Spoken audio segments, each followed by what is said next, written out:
जय हिंद साथियों। तो हम बात करने वाले हैं चंद्रयान-3 की नई तस्वीरों के बारे में। तो वीडियो में लास्ट तक बने रहें। चलिए शुरू करते हैं।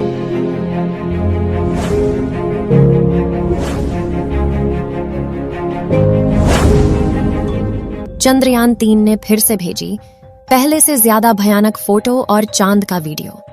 दोस्तों, इस समय चंद्रयान का प्रोपल्शन मॉड्यूल और विक्रम लैंडर दोनों अलग अलग हो गए हैं और जब से लैंडर लैंडिंग करने के लिए अपने सफर पर आगे बढ़ रहा है, वैसे वैसे चांद का रहस्यमयी खुलासे कर रहा है। आपको बता दें कि चंद्रयान-3 में लगे हाई रेजोल्यूशन कैमरे ने चांद की ऐसी भयानक फोटो के साथ वीडियो को भेजा है जिसे देखकर वैज्ञानिक भी अचंभे में पड़ गए हैं।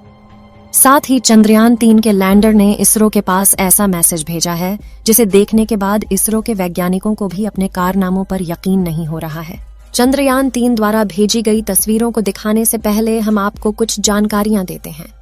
दोस्तों, 17 अगस्त के दिन दोपहर में 1:15 पर जब प्रोपल्शन मॉड्यूल और विक्रम लैंडर दोनों अलग अलग हो गए थे, तभी विक्रम लैंडर ने प्रोपल्शन मॉड्यूल को धन्यवाद देते हुए इसरो के पास मैसेज को भेजा है और मैसेज में लिखा है कि जिन्होंने मेरा साथ दिया उनका धन्यवाद।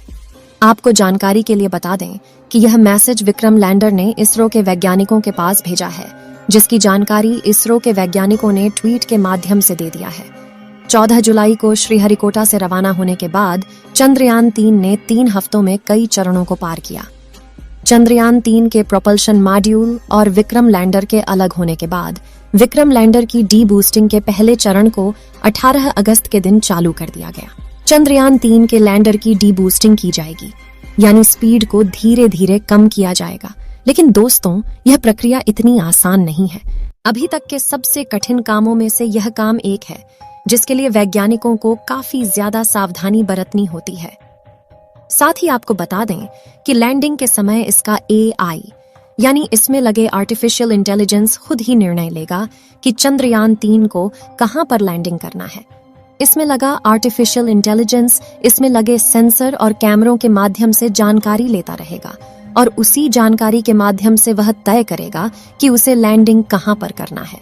यानी कि चंद्रयान-3 का लैंडर अपने आप निर्णय लेगा कि उसे जिस जगह पर लैंडिंग करना है वह जगह उसके लिए सुरक्षित है या नहीं।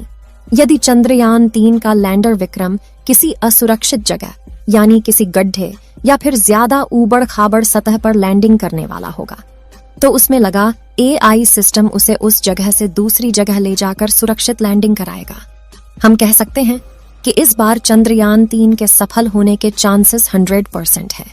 चलिए दोस्तों, अब आपको चंद्रयान-3 द्वारा भेजी गई तस्वीरों को दिखाते हैं। दोस्तों, इस समय जो आप अपने मोबाइल स्क्रीन पर वीडियो को देख रहे हैं, यह वीडियो चंद्रयान-3 के विक्रम लैंडर में लगे लैंडर पोजीशन डिटेक्शन कैमरा द्वारा 17 अगस्त के दिन दोपहर 1 बजे कैप्चर किया गया है। इस वीडियो में आपको चांद की ऊबड़ खाबड़ सतह स्पष्ट दिखाई दे रही होगी और चांद की धरती पर मौजूद गड्ढे भी आपको दिखाई दे रहे होंगे।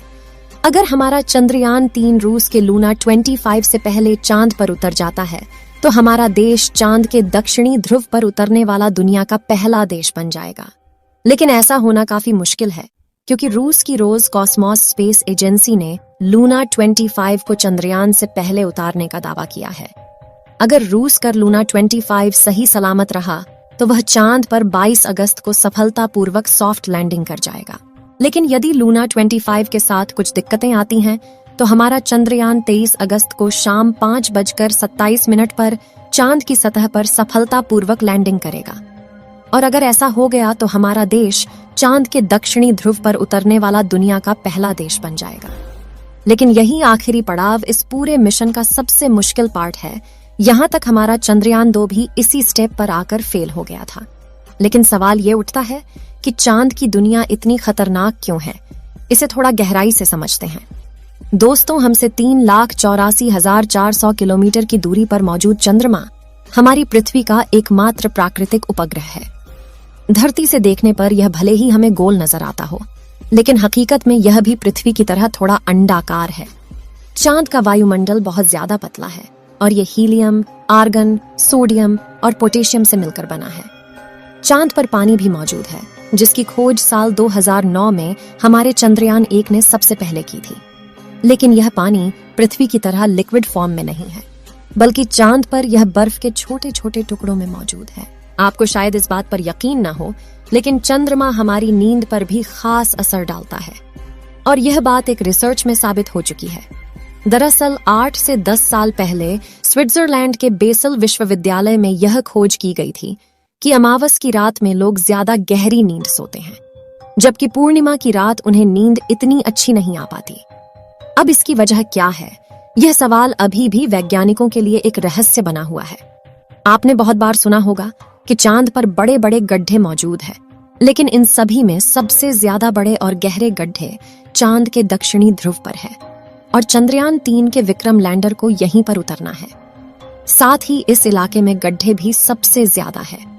आप यह जानकर हैरान हो जाएंगे कि चांद के दक्षिणी ध्रुव एक ऐसा गड्ढा भी मौजूद है जो चंद्रमा का सबसे बड़ा गड्ढा है, जिसका व्यास 25 किलोमीटर और गहराई 8 किलोमीटर है। यानी इसमें 1 से लेकर 10 कुतुब मीनार तक समा सकते हैं। इतना ही नहीं, बल्कि हमारे पूरे सोलर सिस्टम का सबसे बड़ा गड्ढा है। दोस्तों, चांद के दक्षिणी ध्रुव को सिर्फ इसके गड्ढे ही इतना खतरनाक नहीं बनाते, बल्कि बेहद ठंडा तापमान भी इस जगह के भयानक होने की एक बड़ी वजह है।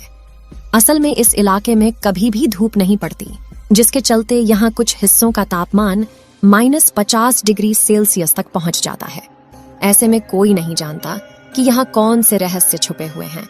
वैज्ञानिकों का अनुमान है कि चांद के इन गड्ढों के नीचे बेशुमार पानी छुपा हो सकता है, या फिर हो सकता है कि यहाँ हमें कुछ ऐसा मिल जाए जिससे यह पता चले कि दूसरे प्राकृतिक संसाधन जैसे सोडियम, मरकरी, मेथेन और अमोनिया का खजाना यही है। यही वजह है कि हमारे इसरो के वैज्ञानिक ने अपने चंद्रयान 3 को चांद के इस खतरनाक इलाके में भेजने का रिस्क उठाया है। लेकिन सवाल ये उठता है कि रूस और अमेरिका तो आज से करीब 50 साल पहले ही चांद पर पहुंच गए थे, पर उन्होंने चांद के इस इलाके को खोजने में दिलचस्पी क्यों नहीं दिखाई? क्या इसके पीछे कोई ऐसी वजह है जो हमसे छुपाई गई है? असल में दोस्तों, इस विषय पर दुनिया भर में कई सारी थियरी मौजूद है, जिसमें कुछ थियरी को खुद नासा के एस्ट्रोनॉट्स ने ही जन्म दिया है।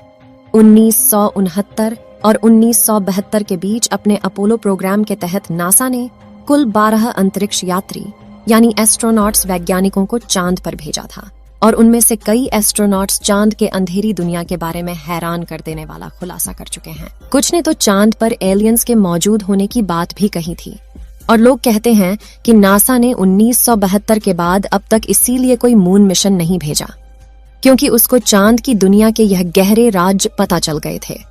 हालांकि नासा की तरफ से इसकी वजह दी गई कि चांद पर ऐसा कुछ नहीं है जिसकी खोज की जाए, इसलिए अब इस मिशन पर और ज्यादा पैसा बर्बाद नहीं करना चाहता था। तो दोस्तों, अगर भविष्य में मौका मिले तो क्या आप चांद पर जाकर बसना चाहेंगे? अपनी राय कमेंट में जरूर बताएं। आज के लिए इतना ही। आपकी आखिरी जिम्मेदारी इस वीडियो को लाइक करके शेयर करने की है। इसे ज्यादा से ज्यादा मित्रों तक शेयर करें ताकि उन्हें भी जानकारी मिल सके। और भी ऐसी ही नॉलेजेबल वीडियो के लिए अपने भरोसेमंद चैनल को सब्सक्राइब जरूर करें और बेल आइकन को ऑल पर सिलेक्ट करना बिल्कुल ना भूलें। वीडियो को अंत तक देखने के लिए धन्यवाद।